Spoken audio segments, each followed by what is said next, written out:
Bon, on s'est dit que pour trouver le point M, puisqu'on me donnait R, M et M, N, je vais prendre ces deux équations-là et je vais en faire un système d'équations. Alors, j'avais 5x plus 14y plus 13 égale 0. Et l'autre équation, c'est y égale moins 8x sur 11 moins 163 sur 44. Je les numérote. Équation 1, équation 2. Y a-t-il quelqu'un dans la classe qui peut nous dire de quelle manière il va procéder? J'entends ici par substitution. Et pour quelle raison? Voilà. Mon y est déjà isolé. Donc, puisqu'il est déjà isolé, tout ce que je peux aller écrire, c'est dans 1. Donc, on va aller substituer dans la 1 pour voir qu'est-ce qui se passe. Donc, dans la 1, la première, c'est 5x plus 14y. Alors, je rouvre ma parenthèse. Y vaut moins 8x sur 11 moins 164 sur 44 plus 13 égale 0. Ah, c'est 163. OK, excusez. Donc ici, j'ai fait une petite erreur. Donc ici, c'était 163, tu me dis? OK. Désolé.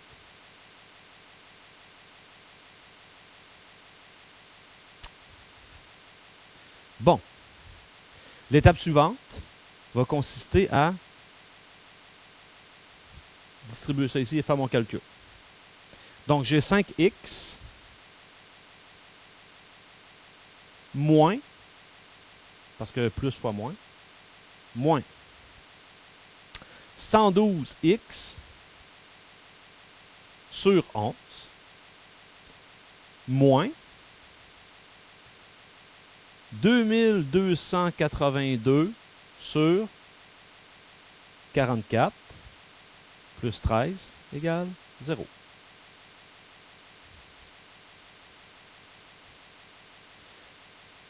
Tout à l'heure, on verra qu'à la fin du calcul, pour un calcul de cette ampleur-là ici, je vous permettrai de travailler avec des nombres décimaux, 2 chiffres après la virgule. Parce que vous comprendrez qu'un peu plus tard, il va être question de faire des distances, mesurer des longueurs. Puis calculer la formule de la distance avec des fractions que je vais devoir mettre au carré et extraire la racine carrée, ça peut venir assez lourd. C'est faisable. Surtout avec votre outil là, de la fraction sur votre calculatrice, c'est faisable. Mais ça peut être lourd. Donc, on pourra utiliser les nombres décimaux. Mais pas en cours de calcul. Sinon, ça fait en sorte que je dois arrondir là, arrondir et arrondir à nouveau. Ça fait en sorte que des fois, on s'éloigne beaucoup de notre solution. Pour l'étape suivante, j'en ai déjà fait plusieurs comme ça. Qu'est-ce qu'on pouvait faire ici pour se débarrasser, disons, de nos fractions? On avait une passe qu'on faisait. On fait fois le dénominateur commun. Excellent. Dénominateur commun ici qui est, j'ai 11 et 44. Ça sera 44. Je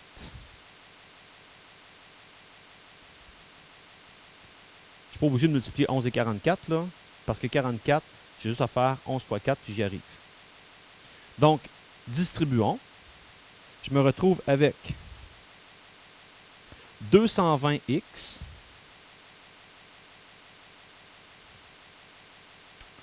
moins 448x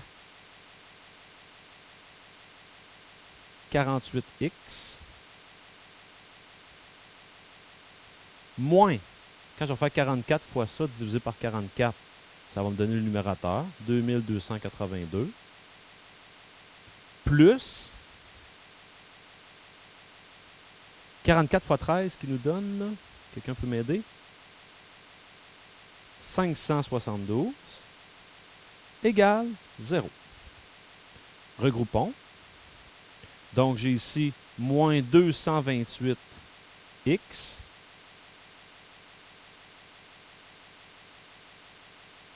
moins 2282 plus 572 qui nous donne, merci, égale 0. Puis on a presque terminé parce qu'on va faire plus 1710 à gauche et à droite, de façon à avoir moins 228x égale 1710. Il nous reste à diviser par moins 228 à gauche et à droite. Et c'est là que je vais vous permettre d'utiliser un nombre à virgule. Et ici, vous devriez trouver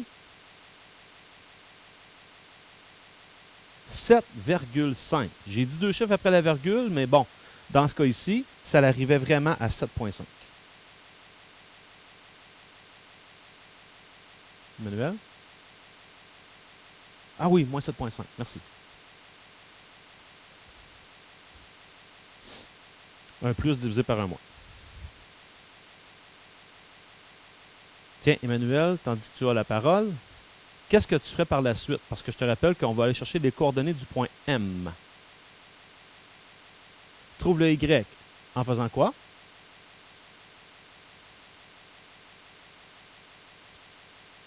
Merci. De façon à trouver Y et du même coup valider ma solution, on aurait à faire X égale moins 7,5 dans la 1. On ferait aussi X égale moins 7,5 dans la 2. Et je vous dis que vous trouveriez dans chacune des fois Y égale 1,75. Ça fait partie des bouts que je passe parce que vous savez comment faire. Mais si vous ne vous faites pas confiance et que vous voulez vraiment vous assurer que vous êtes sur la coche, comme on dit, vous les ferez. Et donc, là, je vais me faire un petit espace pour noter que je viens de trouver les coordonnées du point M. M, c'est moins 7,5, 1,75.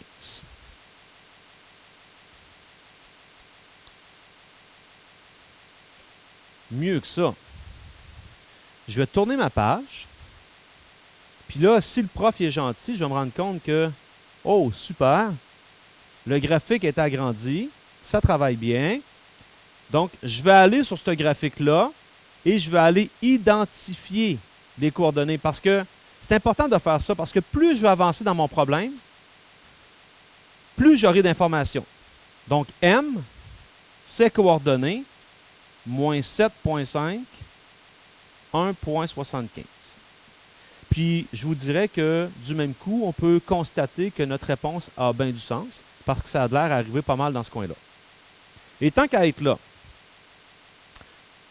prenons le temps, on en aura besoin tout à l'heure, de réécrire les autres coordonnées en nombres décimaux.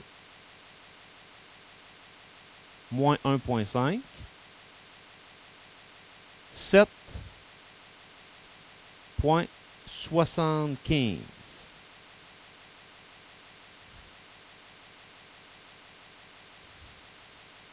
Et ici, le point R, 6,5, moins 3,25. Bon, tout à l'heure, on a vu, on s'en est parlé, le fameux point P, qui est un point de partage. On nous disait que c'était situé au tiers à partir de R. Donc, là, il y a le temps de les identifier. Et ici, X2, Y2. Et c'est notre deuxième étape. Ça sera d'aller trouver les coordonnées du point P. OK. Deuxième étape. Trouver les coordonnées de P.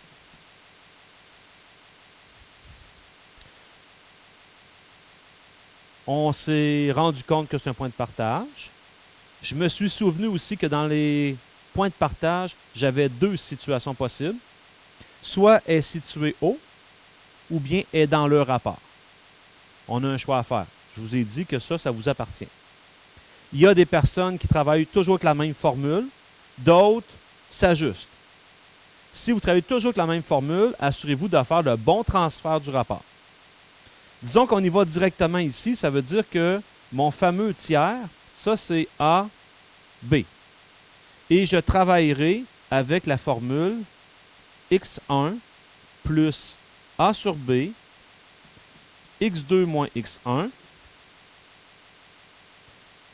y1 plus A sur B, y2 moins y1. Ça, c'est ma formule. Le point de partage, ce n'est pas quelque chose de très compliqué une fois qu'on a tous les ingrédients. Donc, allons-y. On avait identifié notre x1. Donc, ici, j'aurai 6,5 plus 1 tiers fois x2 moins x1, c'est-à-dire moins 7,5 moins 6,5 et y1 moins 3,25 plus 1 tiers 1,75 moins y1, c'est-à-dire moins 3,25. Donc, je me retrouve dans une situation où c'est un plus 3,25. Vous prenez votre calculatrice, priorité des opérations, vous me faites ça, je l'ai fait pour vous. On trouve que P, c'est coordonné quand je fais le calcul et que je décide de le mettre en nombre décimaux parce que je peux. J'obtiens 1,83 moins 1,58. Ça, à conserver également. On peut même aussi aller sur notre dessin et l'identifier. On en aura besoin ultimement. Donc, P ici, c'est 1,83 moins 1,58. Je peux aussi voir dans mon graphique que ça a du sens comme résultat. Selon les coordonnées, c'est pas mal là. OK. Là, je vous pose la question. Qu'est-ce que vous êtes tenté de faire par la suite? Regardez ce qu'on a. Je vous rappelle ce que Camille a dit au début de la période. Hein? Je reviens ici. Je vous rappelle que pour prouver que ces deux triangles-là en question sont congrus, on a réalisé qu'on pourrait se servir du fait que j'ai des angles opposés par le sommet. Et donc, je travaillais avec un angle, donc je travaillais avec ceci. Et donc, il fallait trouver à ce moment-là deux paires de côtés congrus qui sont situés de chaque côté de l'angle. Ben, j'anticipe que ça sera ces deux-là et ces deux-là. Ça veut dire que je devrais, ultimement, aller chercher la longueur de SP, vérifier que c'est la même chose que MP, et la même chose RP et PN, que c'est la même chose. Quand j'aurai fait ça, j'aurai presque terminé. Et d'aller vérifier que les longueurs sont les mêmes, je vais me servir de quel concept qu'on connaît? Quel concept qui va me permettre de déterminer la longueur entre deux points? Distance. OK? C'est la distance qui va me permettre de trouver ça. Quand vous regardez ce qu'on a jusqu'à maintenant, et avec ce qu'on vient de se dire, est-ce qu'on a toutes les informations qu'on a de besoin pour trouver toutes nos distances? Camille, tu dis non. Qu'est-ce que tu penses qu'il nous manque? Il nous manque les coordonnées de n. Malheureusement, on n'a pas les coordonnées de n. Il faut trouver les coordonnées de n. De quelle manière? Vous êtes capable de me trouver ça? Mélanie?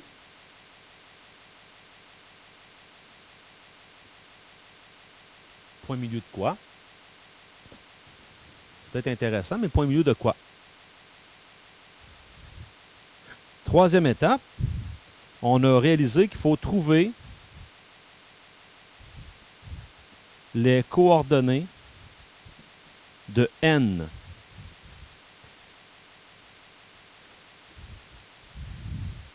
Puis pour trouver les coordonnées de n, eh bien, je l'ai ajouté ici. Vous m'avez mentionné que c'est comme deux droites qui se croisent. Il y a la droite MN, qu'on connaît sa règle, mais il y a la droite SN, qui est en bleu, qu'on ne connaît pas sa règle. Mais, on a 2 points par où qu'elle passe. Avec ces 2 points-là, je suis capable de trouver son équation. Je l'ai déjà fait. Et même vu qu'il a mentionné, puis je pensais que tu étais parti sur la bonne voie, là, il a mentionné, ben, on va calculer son taux de variation. Puis il va me manquer quoi après ça? Il va me manquer son ordonnée à l'origine. Donc, dans la troisième étape, ben, il y a comme une sous-étape. Il faudrait trouver l'équation de SN. Je n'ai pas le choix. Pour trouver l'équation de Sn, c'est-à-dire je veux trouver y égale ax plus b. Vu qu'il nous rappelle que a, c'est y2 moins y1 sur x2 moins x1. Bon. Ben, je peux peut-être ici me réécrire les 2 points avec lesquels je vais travailler. S et P. S étant moins 1.5, 7.75.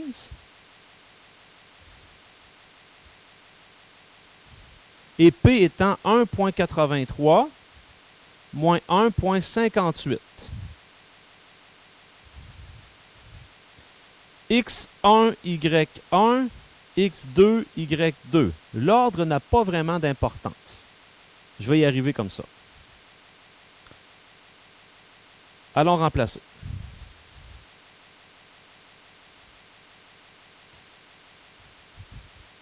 Y2, donc, moins 1.58, moins Y1 qui est 7,75, sur 1,83, moins 1.5, donc plus 1.5.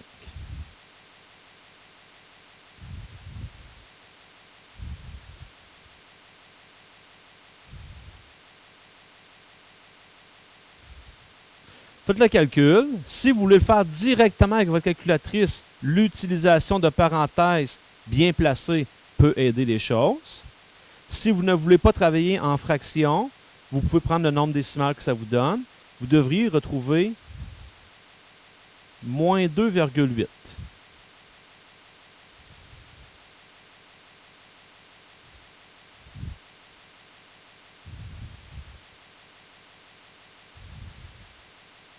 Poursuis.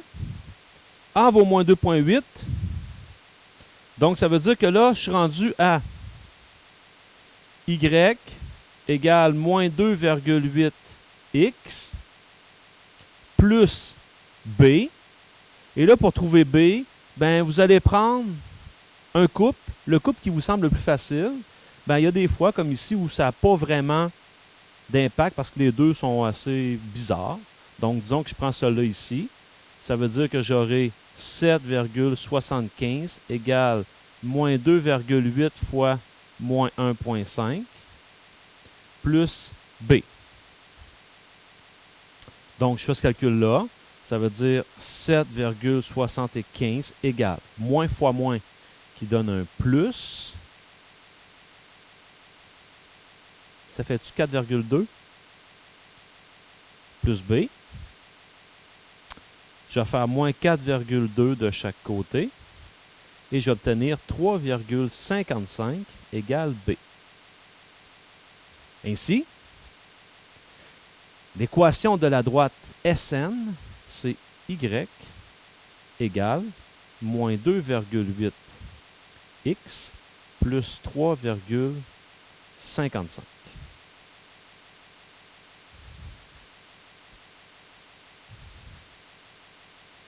Là, j'ai son équation. Comme tout à l'heure. Tout à l'heure, on a dit qu'il faudra les comparer. Au même titre que le coordonné de point M, on a comparé. Donc, vous refaites les mêmes choses qu'à l'étape 1. Alors ici,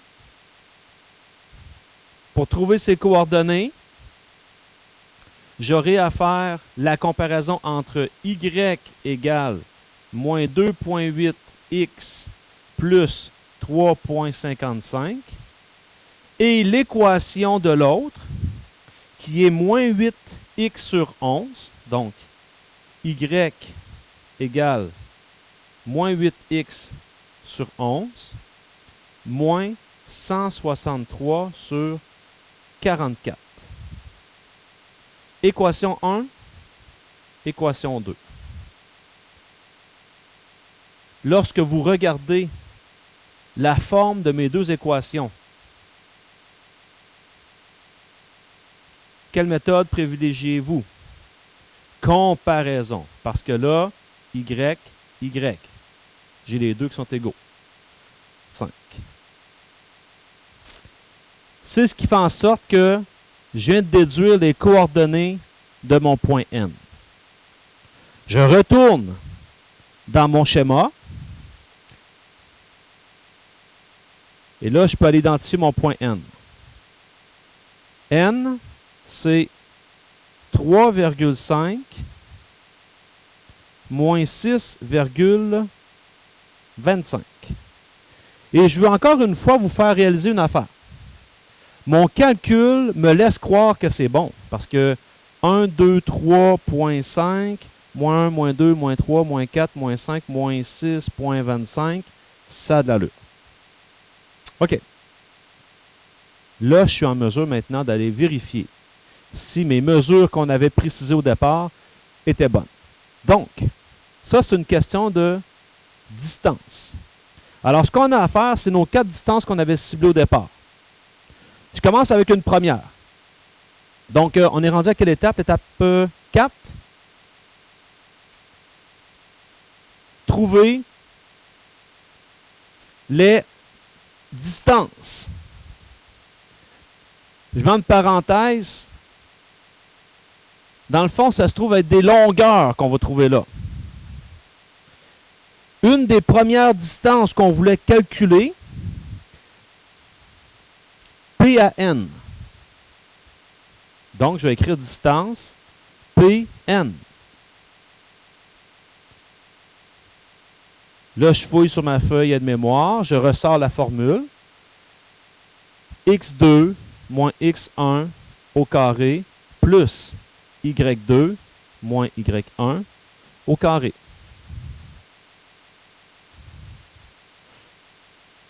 Ça ne serait pas mauvais puisque je suis assez loin de ma feuille, de mon schéma. Je pourrais les ramener pour éviter de me promener là puis de me tromper. Donc, P, c'était 1,83 moins 1,58. Et N, 3,5 moins 6,25. X1, Y1, X2, Y2. Je me rappelle que dans la formule de la distance, l'ordre n'a peu d'importance. Alors, il s'agit simplement ici de remplacer.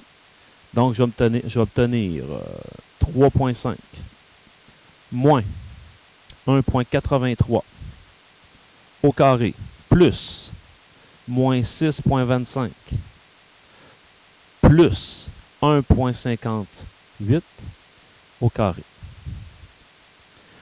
Vous allez faire ce calcul-là et vous allez obtenir 4,96.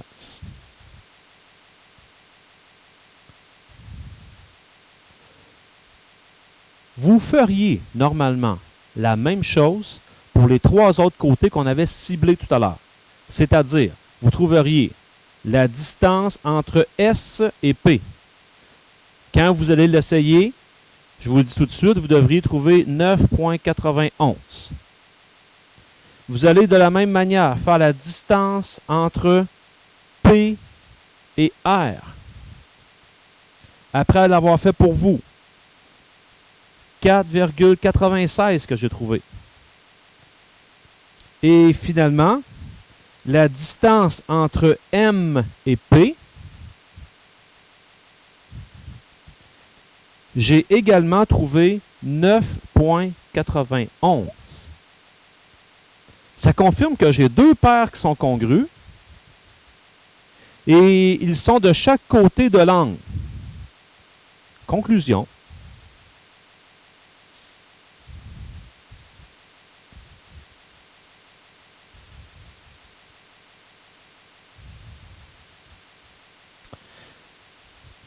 Triangle M, P, N congru au triangle S, P, R, car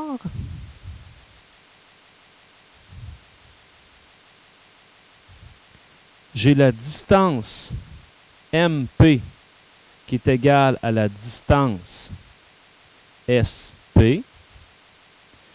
J'ai la distance PR qui est égale à la distance PN. Et j'ai la mesure de l'angle MPN qui est égale à la mesure de l'angle SPR. Ça, c'est l'angle qu'on avait au départ ciblé, angle opposé par le sommet.